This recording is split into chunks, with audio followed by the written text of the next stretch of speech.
गांव से कुछ ही दूरी पर जीवा का घर था।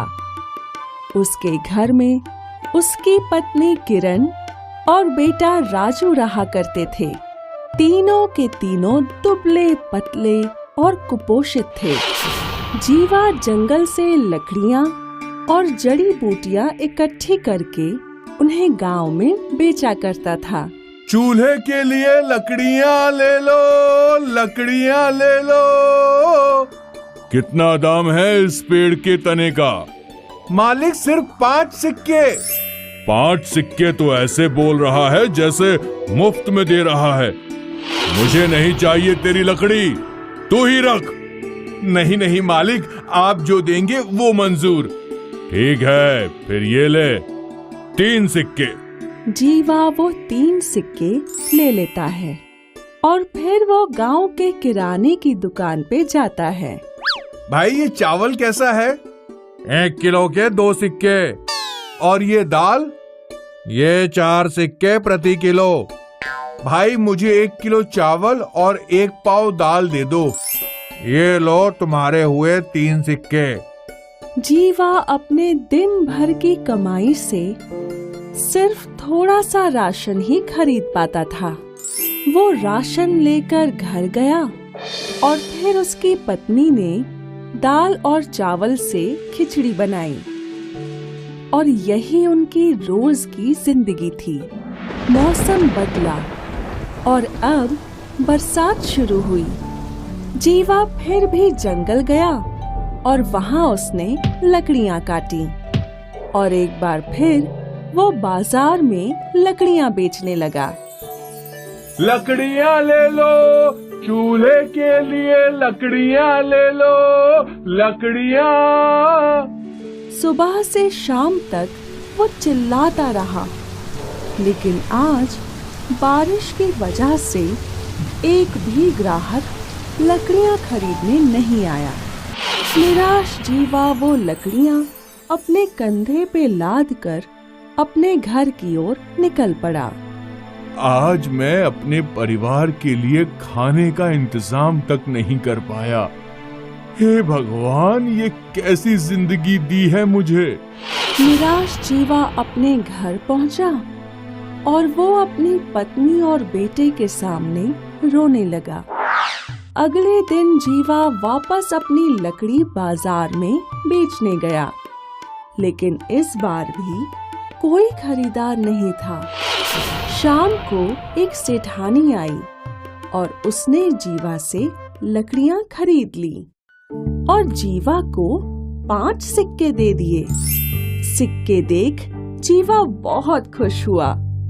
वो पैसे लेकर किराने की दुकान में गया और वहाँ उसने 1 किलो चावल और आधा किलो दाल खरीदी और अपने बेटे राजू के लिए एक सेब भी खरीदा। सारा सामान लेकर जीवा लौट ही रहा था कि जंगल में उसे एक बंगला दिखा और इस बंगले से बच्चे के रोने की आवाज आ रही थी। जीवा को चिंता सताने लगी। वो उस बंगले में गया और वहाँ उसने देखा कि एक 4-5 साल का बच्चा रो रहा था। क्या हुआ बेटा, तुम क्यों रो रहे हो?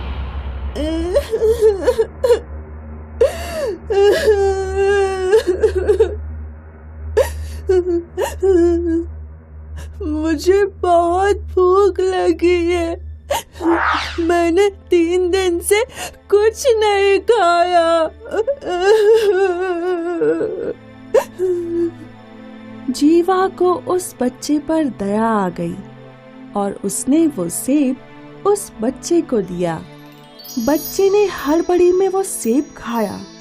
क्या आपके पास और कुछ है? है तो, लेकिन इसे पकाना पड़ेगा। जीवा उस बंगले की रसोई में गया और उसने दाल और चावल से खिचड़ी बनाई।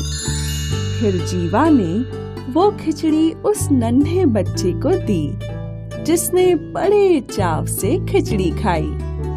अब मेरा पेट भर गया है। और तभी एक औरत की आत्मा प्रकट हुई। शुक्रिया भैया, आपने मेरे बेटे की भूख मिटाई। मैं इसकी माँ हूँ। इसका मेरे अलावा और कोई नहीं है। 3 दिन पहले मेरी मृत्यु हो गई। तब से ये ऐसा ही भूखा था और मैं इसकी मदद नहीं कर पा रही थी। मतलब अब ये बच्चा अकेला है? हाँ, इसका कोई नहीं है। बहन तुम फिक्र मत करो, मैं इसे अपने साथ ले जाऊंगा और जो मैं खाऊंगा वही इसे भी खिलाऊंगा। भैया, तुम बहुत नेक हो और इसीलिए मैं चाहती हूँ कि तुम और तुम्हारा परिवार इसी बंगले में रहे। और तुम्हें कभी खाने की कमी नहीं होगी, ये मैं देख लूंगी। तुम अभी अपने परिवार को यहाँ ले आओ। जीवा खुशी खुशी घर गया और अपने परिवार को लेकर बंगले में लौटा। वो लोग वहां पहुंचे तो उन्होंने देखा कि रसोई का भंडार खाने पीने के सामान से भरा हुआ है। फिर जीवा की पत्नी ने पकवान बनाए और फिर जीवा का परिवार और वो अनाथ बच्चा सब ने साथ में खाना खाया।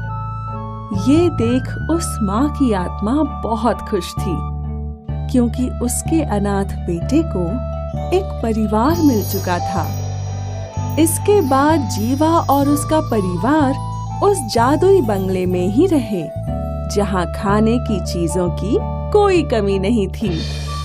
तो इस कहानी से हमें ये सीख मिलती है कि दूसरों की मदद करने से हमारी मदद भी होती है। राकेश हर साल गर्मियों की छुट्टियों में अपनी नानी के घर घूमने आता था। राकेश के नानी नाना एक दिन बातें कर रहे थे। आज हमारे गांव का एक आदमी और गायब हो गया। सुना जाता है वो नदी के उस पार सोनापुर गांव के जंगल में सोने के बंगले की खोज में गया था। अरे, वहाँ कोई सोने का बंगला नहीं है। उस बंगले में भूत रहते हैं। जब कोई नदी पार करके जंगल में जाता है तो उसे पकड़ लेते हैं। नानी, क्या नदी के पार जंगल में वास्तव में कोई बंगला है? पता नहीं बेटा, हमने भी गांव वालों की तरह बस सुना है, लेकिन तुम वहाँ कभी मत जाना। लेकिन नानी, नदी में तो नाव चलती है। सोनापुर और हमारे गांव के लोग एक दूसरे के गांव में आते जाते रहते हैं। क्या सोनापुर के लोगों ने भी बंगला नहीं देखा? अरे बेटा, बहुत पहले एक ऋषि ने बताया था कि वो बंगला मायावी है, किसी को दिखाई देता है और किसी को नहीं। छुट्टियां खत्म होने के बाद राकेश शहर में अपने घर आ जाता है। एक दिन पूरे शहर में भूकंप आता है। राकेश एक छोटी सी टेबल को अपने सर पर रखकर किसी तरह घर से बाहर निकल आता है, लेकिन और कोई उसके घर से बाहर नहीं निकल पाता। घर गिर जाता है और सारे लोग मर जाते हैं। राकेश के नाना नानी राकेश को अपने यहाँ गांव में ले आते हैं। नाना नानी बहुत गरीब होते हैं, इसलिए राकेश की पढ़ाई नहीं हो पाती। जब राकेश बड़ा हो जाता है तो उसके नाना नानी कहते हैं, बेटा राकेश, अब तुम शादी कर लो, यही हमारी अंतिम इच्छा है। राकेश की शादी हो जाती है और उसके नाना नानी का स्वर्गवास हो जाता है। राकेश की पत्नी 2 बच्चों को जन्म देती है, एक लड़का और एक लड़की। राकेश अपने परिवार का पालन पोषण करने के लिए अपने गांव और सोनापुर गांव के बीच नाव चलाने का काम करने लगता है। वो रोजाना सवारियों को इस पार से उस पार ले जाता और फिर उधर से भी सवारियों को भर कर लाता। तभी वो देखता है कि नदी में एक हिरण डूब रहा है। राकेश तुरंत नदी में छलांग लगा देता है और डूबते हुए हिरण को बाहर निकालकर किनारे पर ले आता है। हिरण जंगल की तरफ भाग जाता है। राकेश को जंगल में कोई चमकती हुई चीज दिखाई देती है। जब वो आगे जाकर देखता है तो वो हैरान हो जाता है और एक बहुत बड़ा सोने का बंगला उसकी आंखों के सामने होता है। ये वही मायावी सोने का बंगला है जिसकी कहानियां मैं बचपन से सुनते आ रहा हूँ। लेकिन आज कैसे ये मुझे दिखाई दे रहा है? मैं तो यहाँ रोजाना आता हूँ। राकेश बंगले के अंदर जाता है। बंगले में से एक आवाज आती है, तुम्हारा स्वागत है राकेश। मैं सोने का बंगला हूं। अगर तुम इस बंगले में अपने घर की 10 साल पुरानी कोई भी चीज लाकर छुओगे तो वो सोने की हो जाएगी। मैं तो तुम्हें बचपन से ही ढूंढ रहा हूं, लेकिन तुम आज ही क्यों दिखाई दिए? मैं उसी व्यक्ति को दिखाई देता हूं जो किसी की मदद करते हैं। आज तुमने डूबते हुए हिरण को बचाया, इसलिए मैं तुम्हें दिखाई दे रहा हूं। राकेश तुरंत अपने घर जाता है और अपने घर पर लगे अनार के पेड़ से कुछ अनार तोड़कर बंगले में ले आता है। अनार तुरंत सोने के हो जाते हैं। फिर राकेश अपने घर से चारपाई उठाकर बंगले में ले जाता है। चारपाई भी सोने की हो जाती है। अब राकेश जब भी सवारियों को लेकर नदी के उस पार जाता तो अपने घर से कोई ना कोई सामान साथ में ले जाता और उसे सोने में बदलकर वापस घर ले आता। राकेश सोने को लेकर सुनार के पास जाता। सुनार काका, बताइए सोने के रिमोट कितने पैसे के देंगे? पूरे 50,000। इस तरह राकेश ने अच्छे खासे पैसे अपने घर में जमा कर लिए। एक दिन राकेश के मन में लालच आ गया। उसने सोने के बंगले वाली बात अपनी पत्नी को बताई और उससे कहा, देख, हमारे घर पर तो 10 साल पुरानी जितनी भी चीजें थीं, मैं उन सबको सोने में बदल चुका हूँ। अब तू पड़ोसी रेखा के घर पर चली जा। उसके घर में बहुत पुराना एक बड़ा सा बक्सा रखा हुआ है। तू किसी तरह रेखा को उसके घर से बाहर ले जाना और फिर मैं उसके घर जाकर बक्सा चुरा लूंगा। अगर वो बक्सा भी मैंने सोने में बदल लिया तो हम मालामाल हो जाएंगे और गांव में सबसे बड़ा घर बनाएंगे। राकेश की पत्नी अपनी पड़ोसी रेखा के घर जाती है। अरे रेखा, तुम्हें पता है क्या, बाजार में एक साड़ियों की नई दुकान खुली है। सभी लोग वहाँ से साड़ियाँ लेकर आ रही हैं। आज मैं भी जा रही हूँ, तुम भी मेरे साथ चलो। रेखा राकेश की पत्नी के साथ बाजार चली जाती है। राकेश चुपके से रेखा के घर में घुसता है और बक्सा चुराकर अपने घर रख लेता है। अगले दिन राकेश और उसकी पत्नी बक्सा उठाकर नदी के उस पार महल में ले जाते हैं। जैसे ही वो दोनों बक्से को लेकर बंगले में घुसते हैं, बक्सा तो सोने का नहीं बनता, लेकिन राकेश की पत्नी सोने की बन जाती है और बंगला एकदम से गायब हो जाता है। राकेश रोने लगता है। हे भगवान, ये मेरे साथ क्या हो गया? मेरी पत्नी अब कैसे जिंदा होगी? मैं क्या करूं? तभी एक सांप वहां आता है और राकेश से कहता है, मैं 1000 साल से जिंदा हूँ। तुमने लालच किया और अपने पड़ोसी का बक्सा चुरा लिया, इसलिए बंगला गायब हो गया और दंड के रूप में उसने तुम्हारी पत्नी को सोने का बना दिया। मुझे माफ कर दीजिए, मुझसे बहुत बड़ी गलती हो गई। मुझे लालच नहीं करना चाहिए था। मैं वादा करता हूँ अब जिंदगी में कभी लालच नहीं करूंगा और ये बक्सा भी अपने पड़ोसी को लौटा दूंगा। फिर सांप राकेश की सोने की पत्नी को असली पत्नी बना देता है। दोस्तों, इस कहानी से हमें यह शिक्षा मिलती है कि हमें अपने जीवन में लालच नहीं करना चाहिए। एक बार की बात है, एक परिवार था जो शहर के बहुत ही शोर शराबे वाली जगह पर रहता था। ये परिवार था एक जैकी नाम के इंसान का, जो अपनी बीवी शीला और अपने बेटे केविन और बेटी एना के साथ रहता था। वो खुश थे, पर बस उन्हें एक ही परेशानी थी। तुम कहाँ से आ रहे हो केविन और अन्ना? डैडी, मिसेस रमानी ने मुझे उनके डॉगी को सैर पर ले जाने के लिए बुलाया था। तो उनका काम किया तुमने? हाँ, कर दिया, पर वो मुझसे बहुत सारा काम करवाती हैं। और तुम अन्ना? मैं मिस्टर दुबे के घर पर थी डैडी। मैं उन्हें कहानियाँ पढ़कर सुना रही थी। कितना बोरिंग काम है ये। अच्छा किया, अपने पड़ोसियों की मदद करना तो अच्छी बात है। पर डैडी, वो हमेशा हमें बुला लेते हैं। कभी कभी तो बहुत थकान हो जाती है। शीला, तुम इतनी थकी हुई क्यों लग रही हो? अब तुम्हें क्या बताऊं, मैं बाजार जा रही थी और हमारे 6 पड़ोसियों ने मुझसे कहा कि मैं उनका सामान भी खरीद लाऊं। मैंने सब खरीदा, यहाँ तक लेकर आई और फिर वो सब देने उनके घर तक गई। ओह, ये तो ज्यादा ही हो गया। हाँ, और बहुत थक गई हूँ मैं। हाँ मम्मा, हमारे पड़ोसी हमसे बहुत काम करवाते हैं। मम्मा, कितना अच्छा होता ना अगर हमारे कोई पड़ोसी ही नहीं होते। हाँ, शायद फिर हम चैन से जी पाते। ओह, अब मैं क्या करूं? अगर तुम दुखी हो तो मुझे भी बुरा लग रहा है। अब खुशकिस्मती से उसी वक्त वहां से एक परी गुजर रही थी। जब उसने उस परिवार को बात करते हुए सुना तो उसका ध्यान उस तरफ गया। वो खिड़की पर खड़ी होकर सब कुछ सुनने लगी। ये अच्छे लोग हैं, पर लगता है इन्हें कोई परेशानी है। चलो देखती हूँ, शायद मैं इनकी कुछ मदद कर सकूं। हेलो, मैं एक परी हूँ, मुझसे डरो मत। मैंने तुम्हारी बातें सुनी।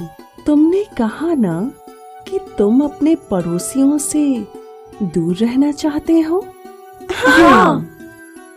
देखा मैंने, तुम अपने पड़ोसियों से तंग आ चुके हो, तो फिर क्या चाहिए तुम्हें?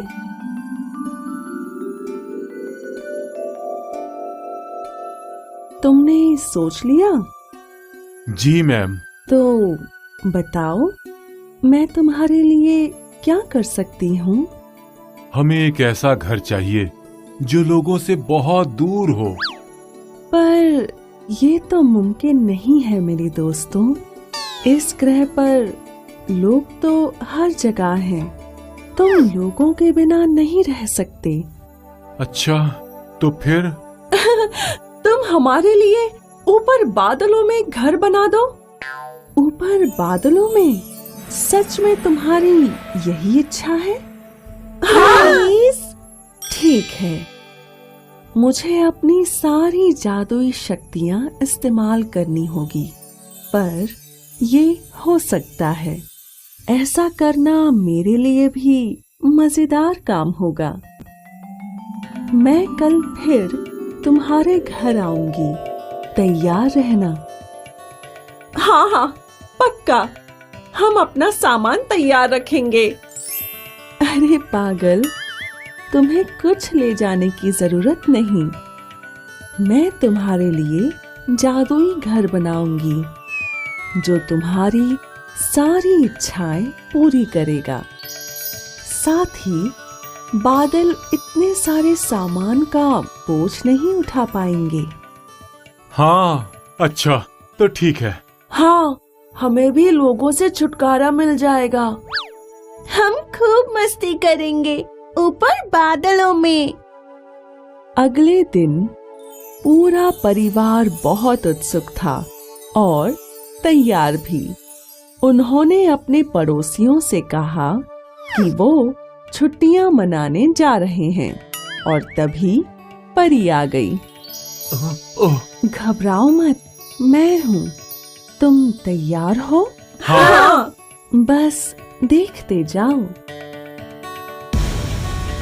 अंदर आ जाओ, ये तुम्हें तुम्हारे बादल वाले घर तक ले जाएगा।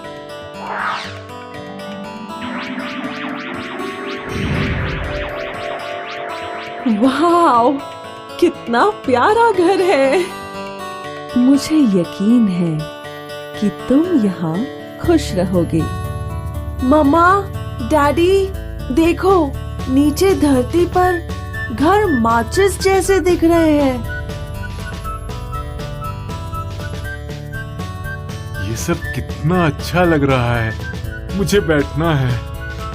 ये सब अब तुम्हारा है। जाओ घर के अंदर और तुम्हें अंदर सब मिलेगा। जो भी तुम्हें चाहिए।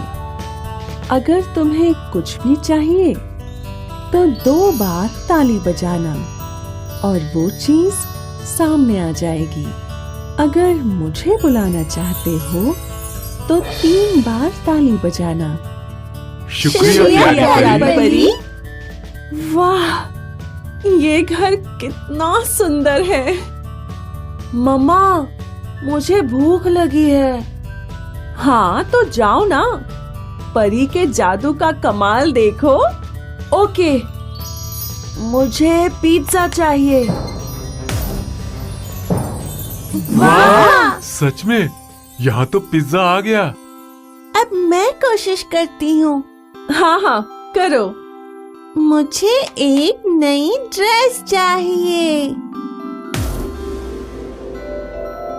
वाह, ये तो बहुत मजेदार है।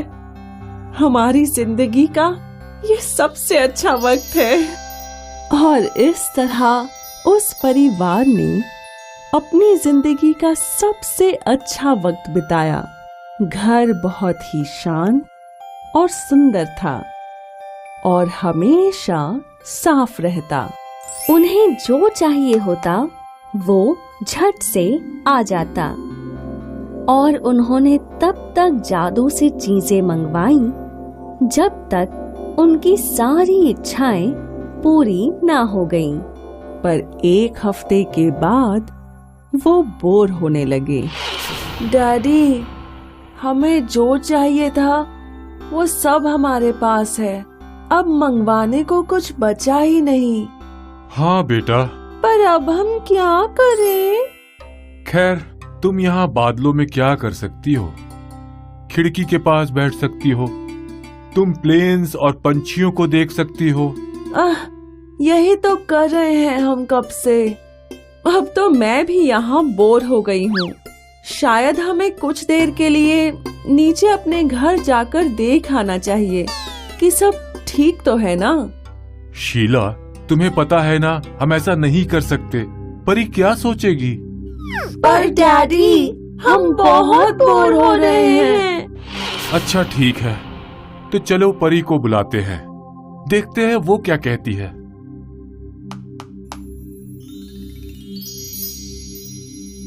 कैसे हो तुम सभी मेरे प्यारे दोस्तों? बादलों पर यहाँ तुम्हें कैसा लग रहा है? ये घर बहुत सुंदर है परी, और हमारे पास अब सब कुछ है। पर क्या? मैं मिसेस रमानी के डॉगी को मिस कर रहा हूँ। मैं फिर से उसके साथ खेलना चाहता हूँ। और मैं मिस्टर दुबे को जो कहानियाँ सुनाती थी, मुझे वो याद आ रही हैं। और आंटी जो कुकीज बनाती थी वो भी। सच कहूँ तो मैं भी अपने पड़ोसियों के लिए सामान खरीद कर लाना चाहती हूँ और फिर उनके घर जाकर बातें करने में जो मजा है वो यहाँ नहीं। अच्छा, तो ये बात है। अब तुम अपने पड़ोसियों के पास जाना चाहते हो? हाँ। हाँ, हमें वापस जाना है। हमें अपने दोस्त चाहिए। यहाँ कोई भी नहीं है। पर एक बात तुम जान लो, जैसे ही तुम धरती पर वापस जाओगे, ये घर गायब हो जाएगा। तुम यहाँ वापस नहीं आ सकते। हमने सोच लिया है। क्या? हम धरती पर वापस जाएंगे, अपने पुराने घर में और अपने दोस्तों और पड़ोसियों के पास। पक्का? हाँ पक्का। मेरे परिवार को अब समझ में आ गया है कि कोई भी अकेला नहीं रह सकता, फिर चाहे बादलों पर ही घर क्यों ना हो। तो ये परिवार वापस धरती पर आ गया। उनके पास बादल वाले घर की बहुत सी अच्छी यादें थीं, पर वो उन्हें याद नहीं आता था क्योंकि अब वो एक बार फिर से अपने दोस्तों के बीच थे और अब उन्हें पता चल गया था कि खुश रहने के लिए पड़ोसियों का होना कितना जरूरी है।